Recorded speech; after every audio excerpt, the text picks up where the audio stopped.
sebagai pemateri pertama sekaligus sebagai moderator yang akan membimbing jalannya kegiatan presentasi kali ini. Selanjutnya ada rekan saya, silakan.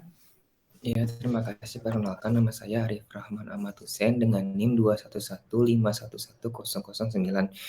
Sekian dari saya kembalikan kepada moderator. Baik, langsung saja pemaparan materi pertama. Nah, materi yang akan dibawakan oleh kami yaitu tentang konvensi naskah.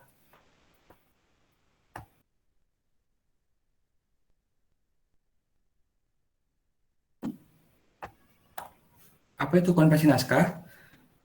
Ketika kalimat konvensi naskah kita pisahkan, maka ada kata konvensi dan naskah.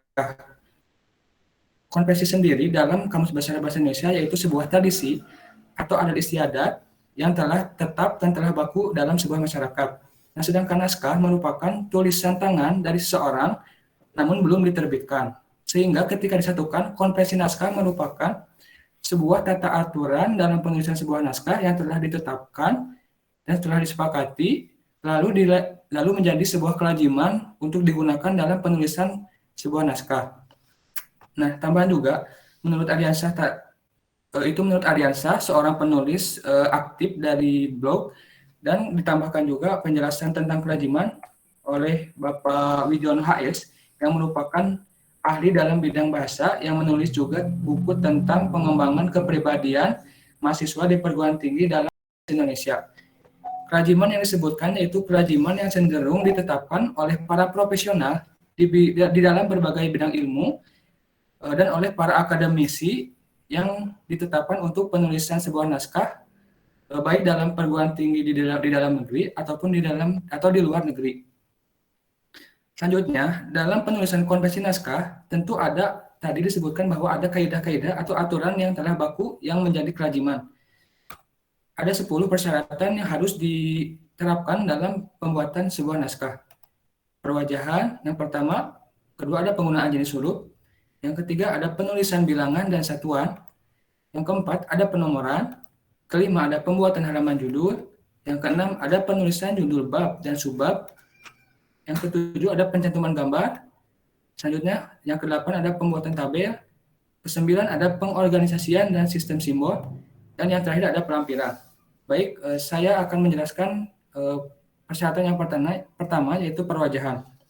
Nah, perwajahan sendiri berkaitan dengan estetika sebuah tampilan dari naskah, tampilan depan dari sebuah naskah yang menurut aturan-aturan dalam konvensi naskah. Di dalamnya ada tentang pengetikan, ada tentang kertas, dan ada tentang ukuran sebuah margin. Mungkin ketika penjelasannya ada dalam sebuah buku paket, maka saya akan menjelaskan langsung bagaimana penerapannya di dalam pembuatan naskah.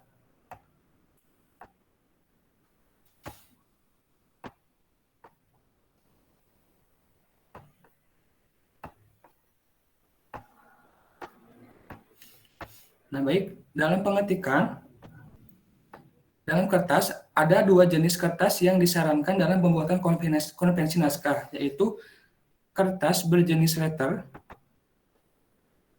dan juga kertas berukuran A4. Namun ketika penerapannya banyak sekali yang memakai kertas ukuran A4.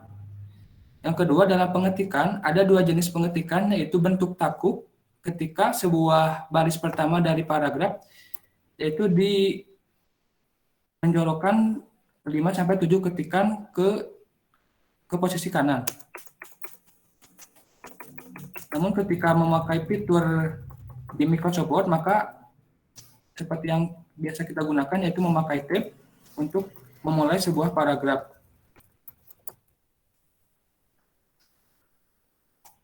Selanjutnya dilakukan di sini untuk baris yang keduanya. Nah, untuk yang kedua ada bentuk lurus, yaitu ketika sebuah baris antar baris dengan menggunakan spasi berukuran 1.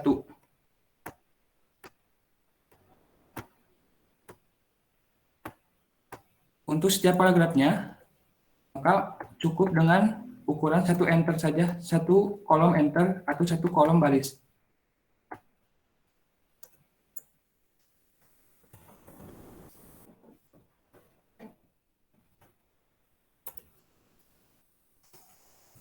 sesuaikan dengan baris pertama dari paragraf yang awal.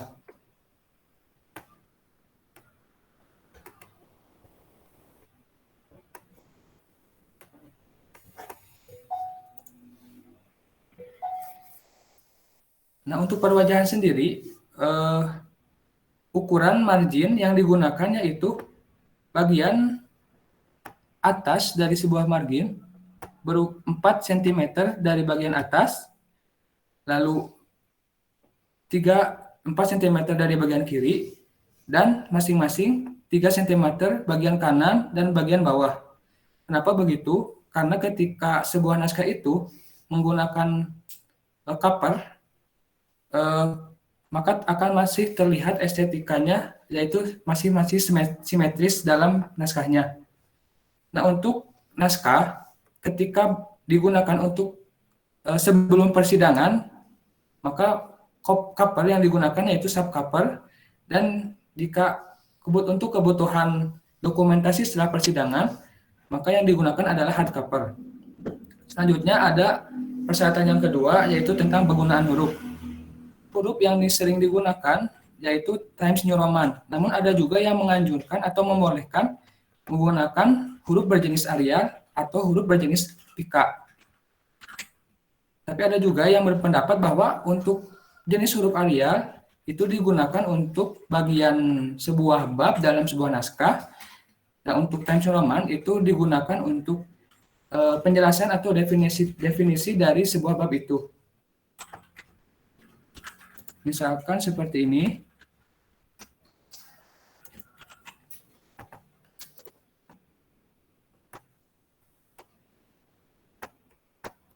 Jika kita akan menuliskan sebuah bab tentang pendahuluan,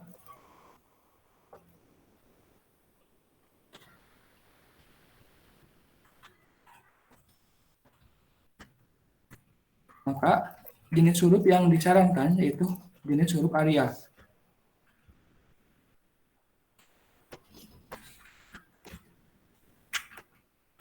Berukuran 14. Nah, untuk yang menggunakan jenis Times New Roman menggunakan ukuran 12. Untuk judul dari sebuah karya tulis atau naskah maka menggunakan ukuran 16 sampai dengan 20. Namun dilihat juga apakah judul itu panjang atau pendek. Ketika panjang maka disarankan untuk menggunakan ukuran yang lebih kecil yaitu 16. Tapi itu disesuaikan dengan estetika dari sebuah perwajahan itu sendiri.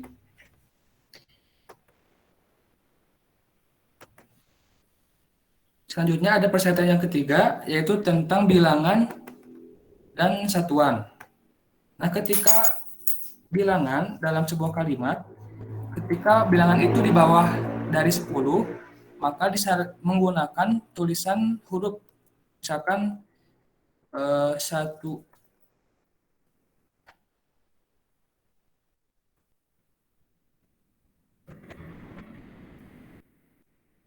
Misalkan saya menuliskan kalimat ini, Ronaldo bernomor punggung 7. Maka ini merupakan hal yang salah, seharusnya menggunakan huruf yaitu nomor 7. Untuk bilangan yang di atas 10 dan 10 itu menggunakan penulisan angka.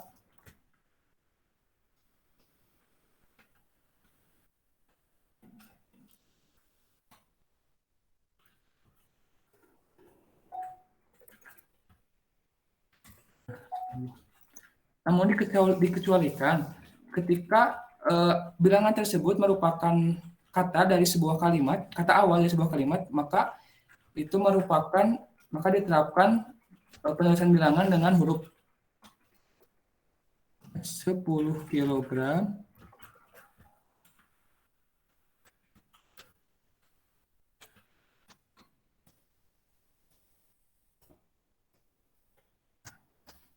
ini merupakan sebuah awal dari baris atau kalimat, maka bilangan ini menggunakan penulisan huruf meski bilangan itu lebih dari 10 ataupun 10 itu sendiri.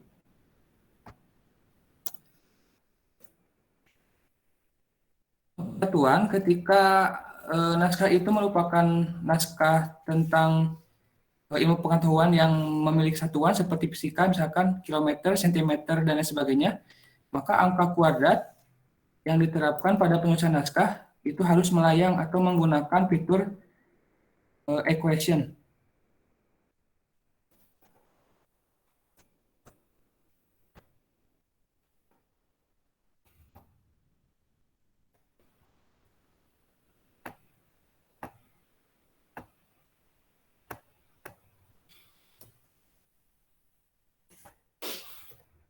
Nah,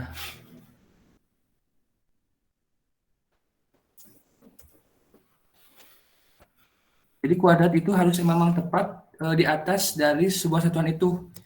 Tidak boleh seperti ini. Tidak boleh seperti ini. Itu dalam penulisan satuan.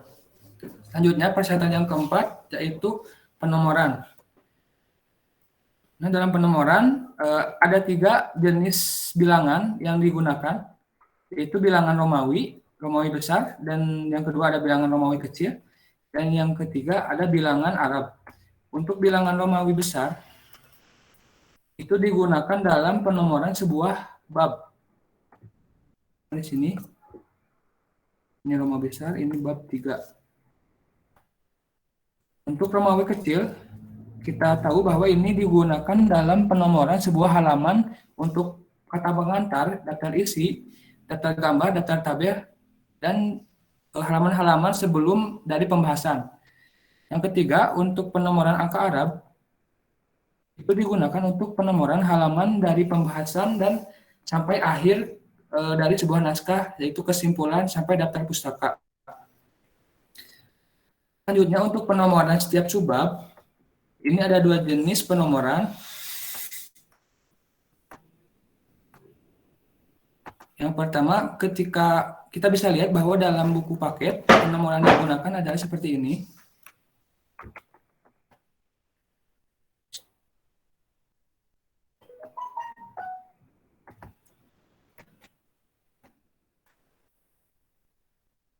Nah, jadi untuk nomor untuk bab sama, menggunakan angka Romawi besar. Untuk nomor untuk subbab, yaitu di bawah bab tadi, menggunakan angka Arab namun dengan titik, yaitu 2.1, 2.2, dan sebagainya.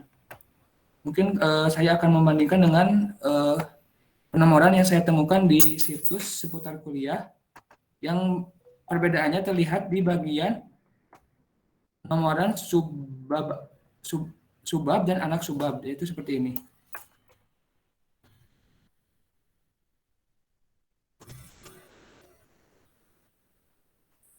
Nah, pada bagian ini, penomoran antara sumber dari buku paket Bahasa Indonesia dan dari situs seputar kuliah itu beda.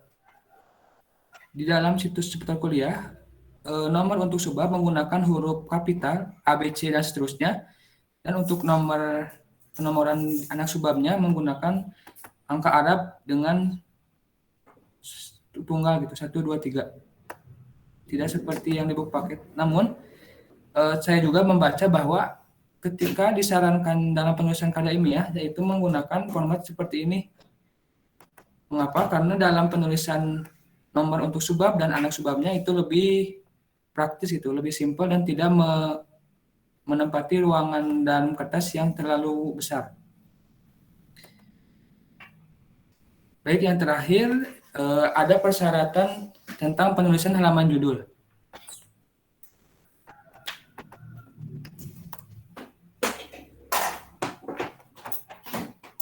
Halaman judul tadi berkaitan dengan batas atau margin dari sebuah kertas.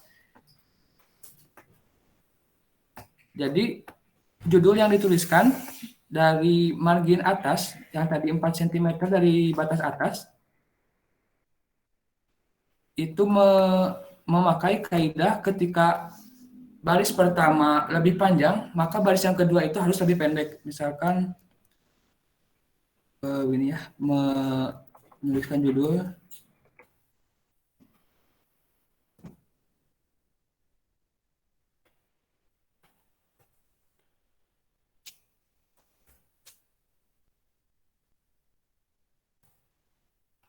misalkan baris pertama sepanjang ini, maka baris yang keduanya itu harus lebih pendek atau mengikuti kaidah piramida terbalik.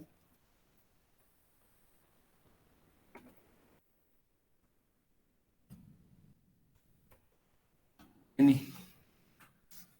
Selanjutnya, dari beberapa baris dari judul dituliskan naskah itu, misalkan ini menuliskan sebuah naskah, skripsi atau tesis, maka dituliskan di bawah judul, dipaskan jaraknya dari judul yang dituliskan, misalnya jadi makalah.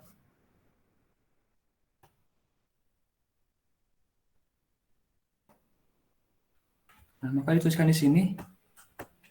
Namun digunakan ukuran yang lebih kecil sedikit dari judul.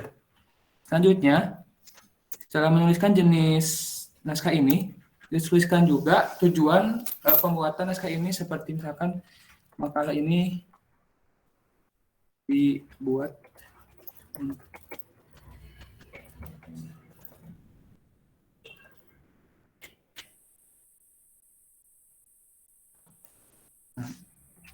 tujuan dari penulisan makalah ini.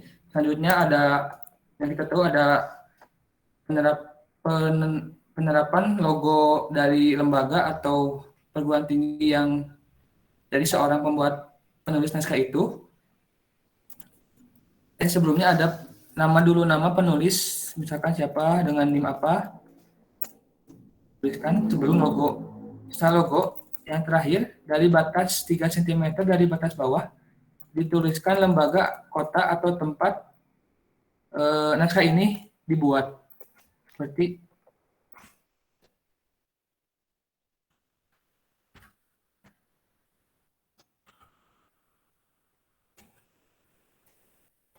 dan terakhir tanggal dibuatnya, tahun dibuatnya.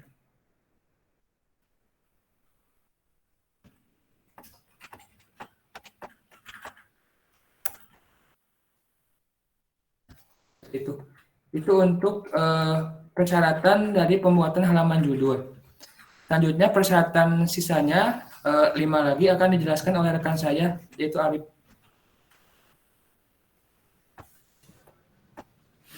Ya, terima kasih Saudara Hilman. Tolong ke PowerPoint-nya.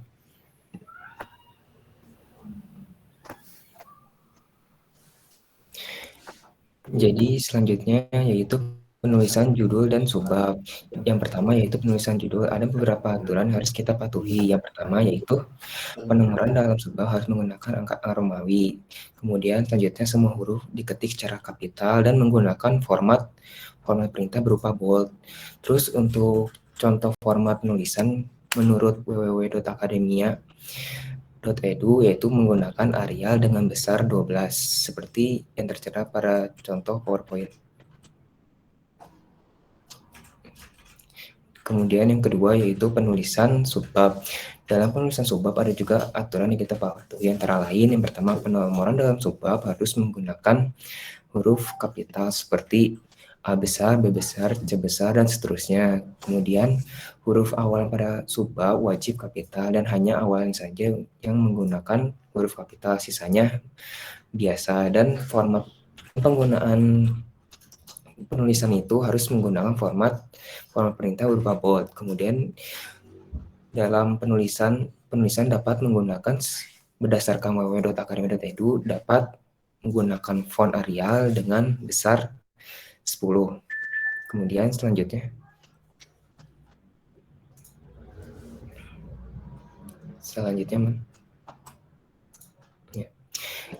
yaitu pencantuman gambar. Dalam pencantuman gambar berdasarkan pada buku Bahasa Indonesia untuk Aktivitas Ilmiah yang diterbitkan oleh Politeknik Negeri Bandung, ada aturan harus kita patuhi, yaitu penulisan judul gambar diketik tepat di bawah bagian gambar seperti pada contoh yang tertera pada PowerPoint tersebut.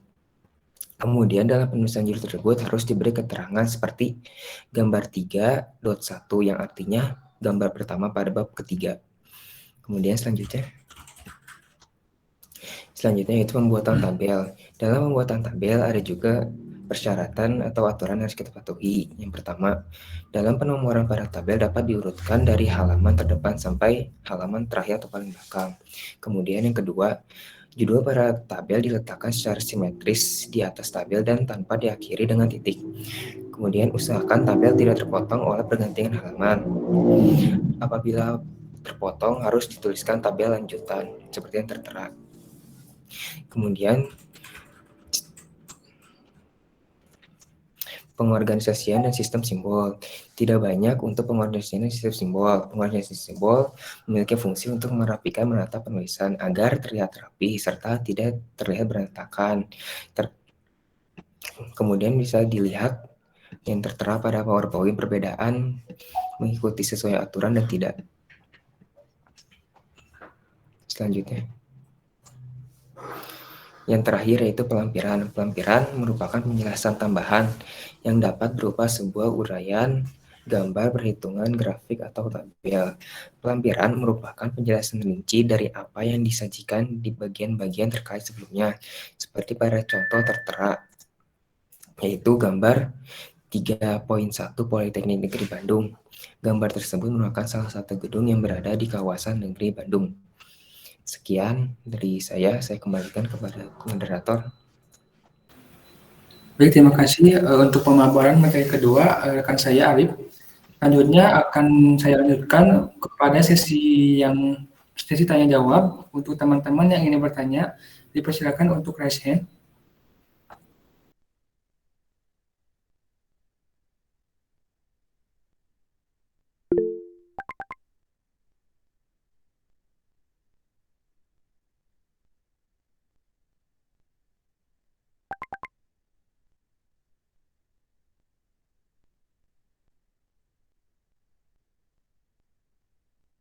Baik, untuk pertanyaan pertama silakan kepada Andre untuk on mic.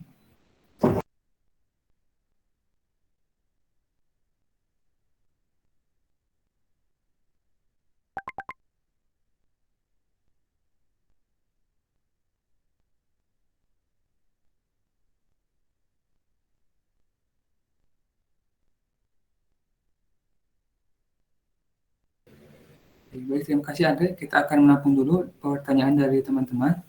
Silakan yang pertanyaan kedua untuk Adila. Baik, terima kasih moderator telah mempersilahkan saya. Sebelumnya perkenalkan nama saya Adila dengan NIM 211511002. Di sini saya mau bertanyakan tadi sudah dijelaskan ya terkait konvensi naskah. Nah, naskah apa aja sih yang harus menerapkan konvensi naskah ini? Terima kasih.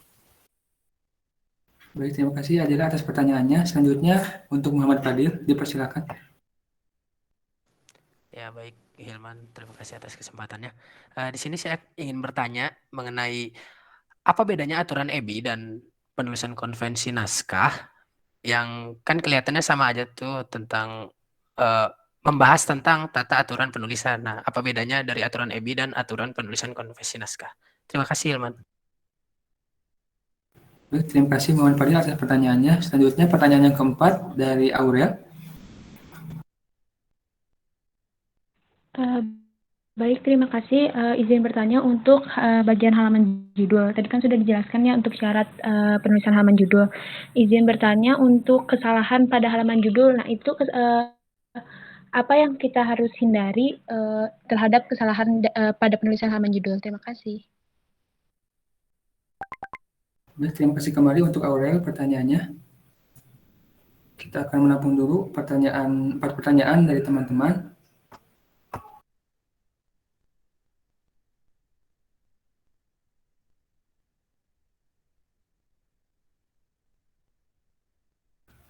Baik, saya akan menjawab pertanyaan dari Andre, yaitu tentang mengapa sih font yang sering digunakan yaitu jenis Times New Roman.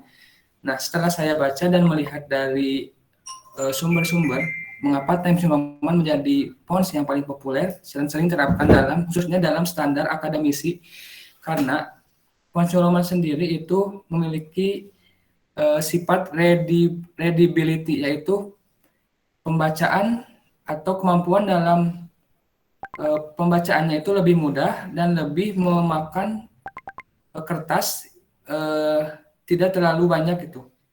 Baik itu ketika fontnya itu menggunakan ukuran 10-11 atau standar 12, maka dengan font Times New Roman itu akan lebih mudah dibaca, terus juga dapat mencakup banyak kata atau banyak tulisan dalam sebuah baris penggunaan Times New Roman. Nah, mungkin itu saja yang sepengetahuan saya yang telah mencari mengapa Times New Roman itu sering digunakan dalam penulisan standar akademisi. Apakah terjawab, Saudara Andre? Baik, terima kasih pertanyaannya. Selanjutnya saya akan menjawab pertanyaan yang ketiga, yaitu tentang dari Muhammad Fadil tentang mengapa sih, apa bedanya antara EBI atau ejaan bahasa Indonesia dan penulisan konvensi naskah. Bukannya itu sama saja merupakan tata aturan dari penulisan sebuah karya ilmiah atau sebuah naskah. Nah, mungkin tentu sangat jelas bahwa bedanya yaitu ketika EBI itu membahas tentang isi dari sebuah kata-kata, isi dari aturan-aturan kata-kata atau kalimat dari naskah tersebut.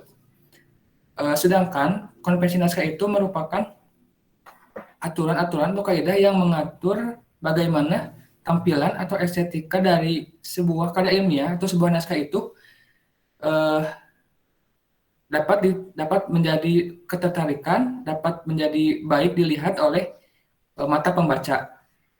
Mungkin itu saja yang saya ketahui. Apakah terjawab, Muhammad Fadil? Sangat terjawab. Terima kasih, Hilman. Baik, terima kasih kembali, Muhammad Fadil.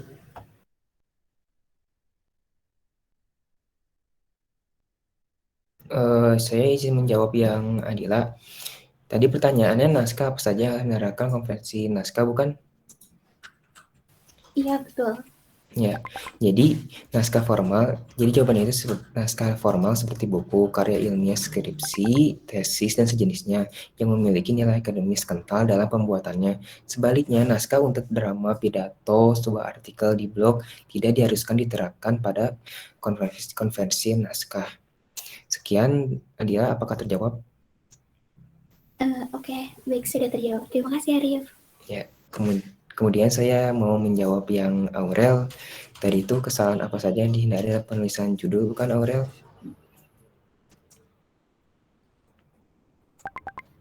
Iya, betul.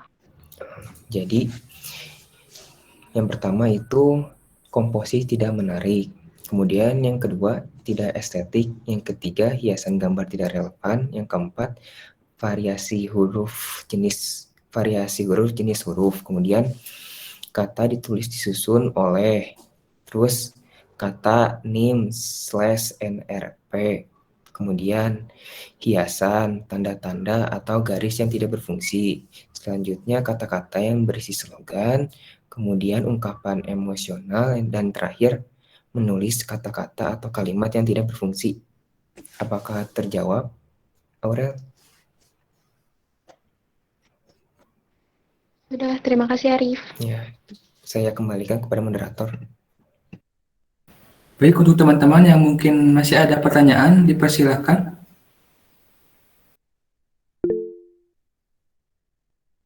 Sudah cukup. Baik, Saudara Ari. Oh, baik, Bu. Oke, karena mungkin cukup ya, maaf untuk Saudara Ari, pertanyaan diwajibkan. Saya akan tutup saja. Terima kasih untuk Ibu Mutia Ega Merkuri dan teman-teman sekalian yang telah memperhatikan jalannya presentasi kali ini. Maaf bila ada salah-salah kata atau pembahasan yang kurang lengkap dari kami. Wassalamualaikum warahmatullahi wabarakatuh. Terima kasih. Waalaikumsalam warahmatullahi wabarakatuh. Terima kasih untuk kelompok yang terakhir ya. Sekarang presentasi kelompok Arif dan kelompok Hilman ya, yang sudah presentasi hari ini. Sebelum dimulai, Assalamualaikum warahmatullahi wabarakatuh. Selamat siang semuanya. Waalaikumsalam warahmatullahi wabarakatuh. Waalaikumsalam warahmatullahi wabarakatuh. Selamat siang, Bu. Ya, karena ini pembahasan terakhir sebelum UAS ya. Ibu ingatkan kembali mengenai tugas akhir bahasa Indonesia dikumpulkan tanggal 29 Desember. di Google Classroom ya. Yang dikumpulkannya itu hanya kelengkapan awal, kelengkapan inti, dan daftar pustaka. Di kelengkapan awal ada pengesahan dan abstrak bahasa Inggris, itu kalian tidak usah digunakan ya, hanya pengesahan dan abstrak bahasa Inggris saja yang kalian tidak digunakan ya. Terus mengenai pembahasan UAS, nanti Ibu beritahu lagi di grup WA apakah materinya dari awal sampai akhir, apakah materinya setelah UTS ya, PLI dan sampai konvensi naskah. Nanti Ibu beritahu lagi ya. Jadi kalian harus siap-siap menghadapi UAS agar nilainya lebih bagus daripada UTS ya. Oke. Mungkin pengumuman dari Ibu segitu ya. Ibu akan lanjutkan untuk mengomentari dan menilai kelompok Hilman dan Arif ya. Pertama, dari segi pembukaan oleh Hilman, moderator sudah cukup bagus ya. Tata bahasanya sudah baik ya. Terus dari segi PPT-nya sudah cukup bagus.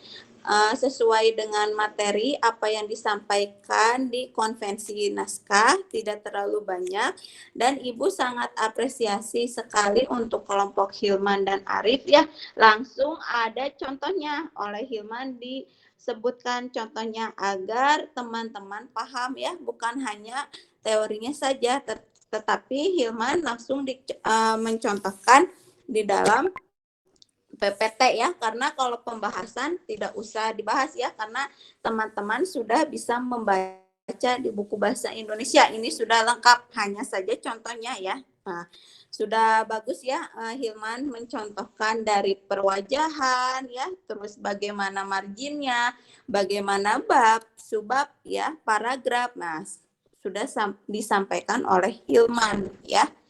Terus dari Arif juga sudah cukup bagus ya, sudah paham materinya, sudah memahami materi dan sudah menggunakan bahasa sendiri.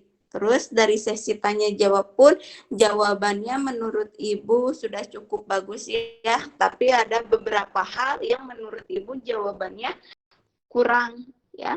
Terus dari segi penutupannya sudah cukup bagus ya.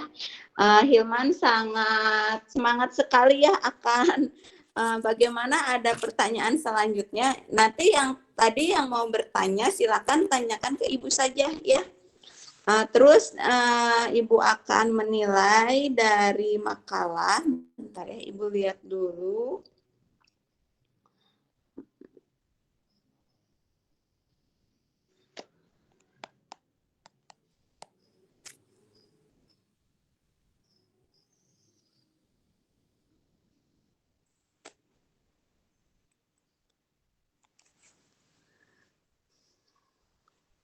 Nah, dari makalah cover, di dalam cover yang kurang hanya harusnya Hilman sebutkan ya prodinya apa, terus universitas, terus dibuatnya di mana, baru tahun ya. Itu saja yang kurang dalam cover. Terus kata pengantarnya sudah bagus, tata bahasanya, titik komanya sudah cukup bagus, daftar isinya sudah benar. Nah, tetapi di bagian latar belakang menurut Ibu ini terlalu sedikit latar belakang. Ibu sudah katakan beberapa kali, kalau Anda membuat latar belakang jangan terlalu sedikit dan jangan terlalu banyak. Jadi kalau Hilman sama Arif kurang paham, sebaiknya membaca penelitian terdahulu bagaimana membuat latar belakang, karena di dalam latar belakang ini banyak bahasa kalian. Jadi tata bahasa kalian harus tersusun ya, tersusun rapi. Jadi bagaimana supaya tidak kehabisan kata-kata, yaitu Anda harus banyak membaca. Jadi di dalam latar belakang ini Anda ceritakan tentang konvensi naskah dari secara umum menjadi secara khusus ya. Anda sebutkan dulu, Anda ceritakan bagaimana fenomenanya ya di dalam latar belakang. Terus dalam rumusan masalah Ibu sudah katakan kalau Anda membuat rumusan masalah jangan hanya definisi ya. Jadi apa sih masalah yang Anda temukan dalam judul tersebut? Apa sih yang Anda ingin teliti dari judul tersebut? Anda ungkapkan, bukan hanya apakah yang dimaksud dengan konvensi naskah. Nah, itu termasuk ke dalam definisi di bab teori, bukan di rumusan masalah. Tetapi bagian kedua ini bisa ya, sudah benar, terus tujuannya sudah benar, tetapi yang kesatunya ya salah, karena di rumusan masalah itu salah yang kesatunya. Terus pembahasannya sudah benar. Nah, terus di penutup, harusnya Hilman dan Arif di bagian kesimpulan kasih dulu kata-kata pembukaan oleh kata-kata kalian, barulah dijawab ya di poin-poin. Ke satu apa jawabannya, kedua apa jawabannya. Tidak usah memakai abjad. Kenapa tidak usah memakai abjad? Karena di rumusan masalah itu menggunakan angka, jadi harus sinkron. Kalau Anda memakai angka dari awal, seterusnya harus menggunakan angka. Kalau abjad dari awal, harus menggunakan abjad lagi ya. Terus daftar pustakanya sudah benar. Mungkin segitu untuk penilaian makalah Arif dan Hilman ya. Perlu diperhatikan lagi cara membuat rumusan masalahnya. Tadi Ibu sudah katakan ya. Perlu diperhatikan lagi cara membuat latar belakangnya. Harus banyak bahasa kalian. Mungkin itu saja penilaian dari Ibu. Sekarang kalau Ibu nilai untuk presentasi 1 sampai 10 Ibu nilai 8 ya. Kalau presentasinya, kalau makalahnya 1 sampai 10 Ibu nilai 7 karena ada beberapa hal yang masih salah. Perlu tekankan kepada kalian kalau membuat makalah harus diperhatikan lagi kerapihannya, ya, EYD-nya. Itu harus diperhatikan lagi tata bahasanya, apalagi di bagian latar belakang. Itu banyak menggunakan bahasa kalian. Ya, mungkin segitu penilaian dari Ibu. Sekarang Ibu akan sedikit lanjutkan ya, evaluasi tentang konvensi naskah. Nah, di dalam konvensi naskah itu sama dengan kelengkapan awal, kelengkapan inti, dan kelengkapan akhir. Apa bedanya? Bedanya itu kalau di konvensi naskah itu bagaimana marginnya, bagaimana babnya, bagaimana subbabnya, ya, bagaimana gambarnya. Nah, itu yang dibahas oleh konvensi naskah. Tetapi kalau di dalam kelengkapan awal, kelengkapan inti, dan kelengkapan akhir itu sistematikanya apa saja disebutkan, ya. Nah, asal kalian tahu, konvensi naskah itu adalah naskah yang dibuat sebuah naskah karya ilmiah, ya, atau ilmiah, termasuk konvensi naskah ini yang karya ilmiah itu apa saja, bisa berbentuk makalah, bisa berbentuk jurnal, bisa berbentuk skripsi, terus tesis, disertasi. Nah, itu harus memakai konvensi naskah, tetapi harus disepakati dan lazim. Disepakati oleh siapa? Oleh para dosen, ya. Bisa kalau misalnya konvensi naskah itu hampir semua universitas sama, tetapi kalau sistematikanya itu berbeda setiap universitas, tergantung Anda pendidikannya S1 atau diploma. Ya, kalau diploma itu lebih sedikit sistematikanya dan banyak lembarannya pun lebih sedikit, tidak detail seperti S1. Maka dari itu kalian harus melihat sistematika di dalam Polban. Apa saja, misalnya bab 1 ada berapa macam, misalnya hanya 5 macam saja. Anda ikuti yang di Polban, ya. Terus di sini ada penggunaan huruf seperti tadi Hilman jelaskan ya, di penggunaan huruf itu ada jenis dan ukuran. Nah, di jenisnya itu harus menggunakan Times Roman ya. Kebanyakannya itu yang digunakan. Terus ukurannya 12 kalau untuk isi, tetapi kalau untuk judul atau bab judul itu 14. Ya, misalnya bab 1 pendahuluan. Nah, pendahuluannya itu harus ukuran 14. Tetapi subbabnya seperti 1.2 latar belakang, nah itu 12. Ya, di dalam pendahuluannya itu huruf kapital semua. Ya, itu untuk penggunaan huruf. Sekarang perwajahan. Ya, perwajahan itu seperti apa? Tata letak ya. Tata letak tuh misalnya margin. Nah, margin tuh harus disesuaikan. Kenapa harus disesuaikan? Supaya rapi, tidak miring ke kanan, tidak miring ke kiri. Jadi dirapihkan supaya bagus dan elok ya. Kalau dibaca penelitian kalian, marginnya apa? Ya 3, 4, 3 biasanya kalau yang digunakan untuk tugas akhir. Terus paragraf. Nah, paragraf pun harus diperhatikan. Misalnya dalam satu paragraf paling banyak itu 4 baris. Ya, paling sedikit 4 baris. Paling banyak boleh lebih dari 4 baris. Tidak boleh hanya 3 baris, harus 4 baris. Dan paragraf di awal, baris pertama harus menjorong ke kanan. Tetapi kalau baris yang terakhir itu harus disejajarkan. Jangan ada yang ke kanan, jangan ada yang ke kiri. Harus sama, harus sebaris kalau di akhir kalimat. Ya. Begitu. Terus sekarang ada penulisan bilangan atau penomoran. Nah, di sini ada Romawi besar. Nah, Romawi besar ini digunakan pada saat Anda membuat bab. Ya, misalnya bab 1, bab 2, bab 3, bab 4 dan bab 5 itu menggunakan Romawi besar. Ya.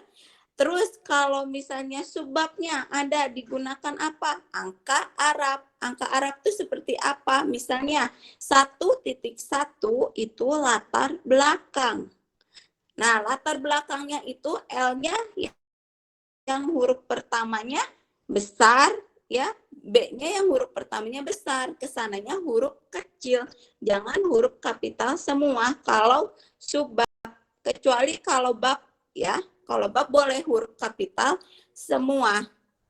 Nah, jadi disesuaikan subbab itu. Misalnya Anda membuat di bab 1, berarti ada 1.1, 1.2, 1.3, harus berurutan. Ya, kalau misalnya Anda dari awal menggunakan abjad, otomatis kesananya pun harus abjad. Jadi harus sinkron. Anda itu dari awal menggunakan apa? Misalnya Anda menggunakan angkanya, nomornya, misalnya nomor 1 dikurungin, tapi kesananya enggak dikurungin. Nah, itu salah. Harus misalnya dari awal dikurungin, nomor 1 kesananya sampai akhir harus dikurungin. Ya. Terus di sini ada penulisan judul bab ya. Tadi sudah dijelaskan oleh Ibu ya. Judulnya harus besar. Terus babnya harus besar, kecuali subbabnya ya. Terus di sini penggunaan gambar. Kalau Anda menggunakan gambar pada saat penelitian. Biasanya kalau Anda menggunakan gambar itu di bab 3. Bab 3 itu analisis ya. Analisis datanya biasanya dicantumkan nih gambarnya. Nah, Anda sebutkan 3.4 misalnya gambarnya apa ya, misalnya Anda menjelaskan tentang mesin komputer di 3.4 disebutkan. Terus sama seperti pembuatan tabel pun ada di bab 3 atau ada di analisis ya. Anda bisa pilih Anda ingin menggunakan gambar atau tabel atau menggunakan dua-duanya. tergantung penelitian Anda ya. Terus di sini ada lampiran. Nah, lampiran itu data-data yang Anda gunakan. Sebaiknya kalau Anda menggunakan lampiran itu harus ditabel supaya rapi. Misalnya Anda membuat data dari 1 sampai 30 data. Anda cantumkan. Kalau dalam internet hanya alamat internetnya saja. Ya, 1 sampai berapa. Itu gunanya apa lampiran? Supaya tahu Anda menggunakan data apa saja. Terus ada berapa banyak datanya ya. Itu di dalam lampiran. Terus di simbol, sistem simbol itu sama seperti sistematika. Misalnya Anda menulis tugas akhir bab 1 sampai bab 4. Nah, harus disesuaikan bab 1 ada apa saja, bab 2 apa saja, bab 3 apa saja ya. Misalnya bab 4 apa saja. Ya, bab 3 itu tergantung penelitian Anda apa saja. Misalnya 3.1 Anda ingin analisis apa, 3.2. Nah, harus berurutan. Ya, harus menggunakan subbab ya. Mungkin segitu penjelasan dari Ibu mengenai konvensi naskah. Silakan kalau ada yang ingin ditanyakan, kalau kurang mengerti. Yang tadi yang tidak sempat dijawab oleh Hilman, silakan tanyakan ke Ibu. Baik Bu, sebelumnya Assalamualaikum warahmatullahi wabarakatuh. Mohon maaf Bu, tadi tuh sebenarnya mau raise hand, tapi sayanya lempar gitu. Ya, paling sekarang aja pertanyaannya. Ini Bu, kan tadi tuh Hilman ngebahas tentang ini ya, font Times New Roman.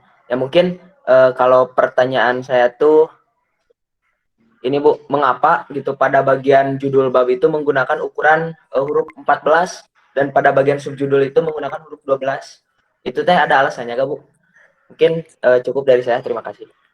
Ya, kalau alasannya itu sesuai dengan sistematika. Jadi sudah disepakati oleh para pendidik ya, terutama para dosen yang karya ilmiah. Jadi kenapa kalau misalnya judul 14 agar lebih nampak gitu, lebih jelas bahwa si judul sama si subbabnya itu berbeda. Jadi di awalnya yang besar kelihatan besar, baru yang subbabnya terlihat kecil, huruf 12. Jadi disesuaikan dengan isinya karena si subbab itu mendekati si isi. Jadi harus sama ukurannya, berbeda dengan babnya atau judulnya, harus lebih besar. Begitu Ari. Ya siap Bu, terima kasih Bu. Ya, sama-sama. Silakan ada yang ingin ditanyakan lagi? Ya, silakan Hilman. Itu Bu, dalam penomoran kan jika di buku paket itu kan ketika subbab menggunakan 2.1, 2.2, terus Hilman juga cari-cari ternyata ada yang menggunakan huruf abjad kapital gitu. Berarti di buku itu emang dikhususkan untuk karya ilmiah di Polban ya Bu, atau bisa juga menggunakan yang huruf kapital abjad? Nah, Ibu sudah katakan ya dari awal, Hilman, Hilman tuh mau menggunakan apa? Misalnya di awal Anda menggunakan angka 1.1 atau kapital, disesuaikan. Terus kalau misalnya ini tergantung Polban atau enggak, sepertinya di dalam buku ini mengikuti sistematika di Polban, gitu Hilman. Karena Ibu tidak ikut serta membuat buku ini gitu. Ini khusus untuk yang dibuat para senior, kan Ibu masih junior, begitu Hilman. Baik Bu, terima kasih Bu. Ya, sama-sama. Silakan ada yang ingin ditanyakan lagi. Jadi untuk tugas kalian ya, jangan lupa karena ini sudah memasuki perkuliahan terakhir ya, kalau tidak ada lagi ditanyakan, mohon maaf selama Ibu mengajar kalian 1 semester ini, kalau Ibu banyak salah ya, kalau Ibu banyak suka marah-marah atau ibu tegas ya, karena itu untuk kepentingan kalian ya. Lebih baik lagi kalau ibu tidak tegas, nanti kalian tidak ada perubahan ya. Ibu harap selama 1 semester ini ibu memberikan ilmunya bermanfaat untuk kalian ya. Kalian semoga kedepannya sukses ya, cepat lulus di polbannya. Jangan menjadi mahasiswa abadi, nanti ketemu ibu terus ya sampai ibu tua, kan ibu nanti bosan ketemu kalian terus ya. Jadi kalian harus ambisi ya, harus mempunyai target, kalian harus cepat lulus karena sudah mempunyai gambaran ya bagaimana cara membuat tugas akhir. Nah, kedepannya kalian harus membaca lagi, terus membaca referensi agar tata bahasanya lebih bagus lagi. Ya, kalau kalian nanti pada saat semester akhir ingin menanyakan penelitian, boleh WA ibu tanyakan ya. Silakan bebas untuk bertanya mengenai tata tulis, tapi tata tulis ya, tata caranya, bukan isi dari jurusan kalian, karena itu bukan jurusan ibu ya. Kalau tata tulisnya, tata bahasanya nanti ibu bantu kalau ibu bisa ya. Mungkin segitu dari ibu. Mohon persiapan untuk UAS ya, supaya nilainya lebih bagus lagi dari UTS. Ya, kebanyakannya itu esai ya, ada esai. Jadi kalian sebisa mungkin menggunakan bahasa sendiri. Tata bahasanya harus diperbaiki, titik komanya diperhatikan ya pada saat menjawab UAS begitu. Mungkin perkuliahan bahasa Indonesia sampai di sini. Mohon maaf bila ada kesalahan. Assalamualaikum warahmatullahi wabarakatuh. Waalaikumsalam warahmatullahi Waalaikumsalam warahmatullahi wabarakatuh. Terima kasih. Terima kasih banyak Ibu. Terima kasih banyak Ibu. Terima kasih banyak Bu. Mantap Hilman, mantap. Akhirnya Akhirnya beres menamat. Akhirnya penutupan Alhamdulillah guys, beres guys. besok liburin guys. Besok Alhamdulillah. Jumat libur Jumat. Besok kan gak ada matkul libur. Alah siapa ya? Jumat libur gak? Waduh, soalnya lucu. Nah ya si Hilman. Ya, Ini sih lucu. Ya, ayo kita mencari pohon Natal. Hilman tiba-tiba pindah kamera. Si Opa yang sepi mana? Tadi Andre, tadi mau Andre. Asik. Oh, Dia kehandap orang Pokemon. Ayo tuh yang kehandap kalau. Mantap. Ayo nanti kita tugas kita bakal ada dosen pembimbing. Apa sih? Tugas akhir. Oh, tahu kan. Iya, nanti di semester 6. Semester akhir. Ada Waf. Bisa milih kayaknya. Oh. Ai Dosen Hilman. Kamu mah sama Bu Mutias ya, Waf? apa? Iya. Kamu mah sama Bu Mutias ya, Udah Waf? dipilihin kamu mau. Amin. Amin wae dulu. Iya, nama malah bagus kayaknya kalau mau Mutia jadi gancang lulus. Ya enggak, untuk si Ibu kan tidak mengerti penelitian apa yang kita lakukan. Tapi maksudnya kan kayak tadi kalau tata cara nulisnya boleh tanyain ke ibu dosen Nanti ku si Ibu dijawab lagi sih, Waf. Ibu kan belum ahli, Ibu masih junior. Semoga aja jangan kayak gitu. Snap kamera. Sini Waf. Ari jadi Saya ini kelempar atau ketiduran ya? Sekarang mau keluar dulu paling besok ya insya Allah. Besok enggak kita mau ada ini juga kesempatan. Ari ketiduran apa kelempar nih? Si Ari ya Bingung kan ya? jadi apa sih ibu? Bingung gitu. Ayo tarik asup aja, tarik asup mid gitu. Kelempar sama dan Kelempar ke dunia mimpi si Ari. Kelempar. Terlempar ke Tarik dunia asup mimpi. mid. Iya. Aing tahu tuh untung si Wapda gak jadi nanya. Anjir, aku teh lupa ada Indo kata aku teh. Baru masuk kan pasti. Lupa. Sibuk sih hari mah euy. Jadi lupa.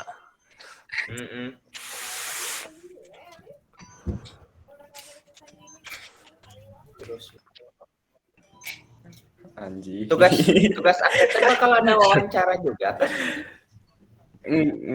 Sidang. Sidang. Semester 6. Sama kayak skripsi kan bakal ada sidang juga. Kaget aja. Kelompoknya sama ngan tiluan kan sedang lagi. Apa? Tugas akhir lagi kelompok. Oh iya. Tugas akhir kelompok. Dre, kelompoknya mau kita bertiga.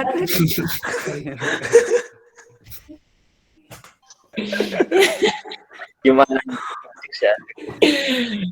SKS aja, sistem kebut semalam teh. Mantap jiwa ya sistem kebut semalam. Sejam anjing dan semalam. Berarti kalau sidang akhirnya mah presentasi kelompok ya. Ya sih jangan orang mah lebih kan nyiin alat sih daripada Si Luti melenoi research. Ngebuktiin juga mungkin nggak akan mungkin buat alat susah teuing. Ya, itu kan dewat mah ya research nah. Iya. Mantap euy. Segera marancung. Lain mancung eta mah. Lancung. Juga naon wae. Ada efek visual Si layak eta.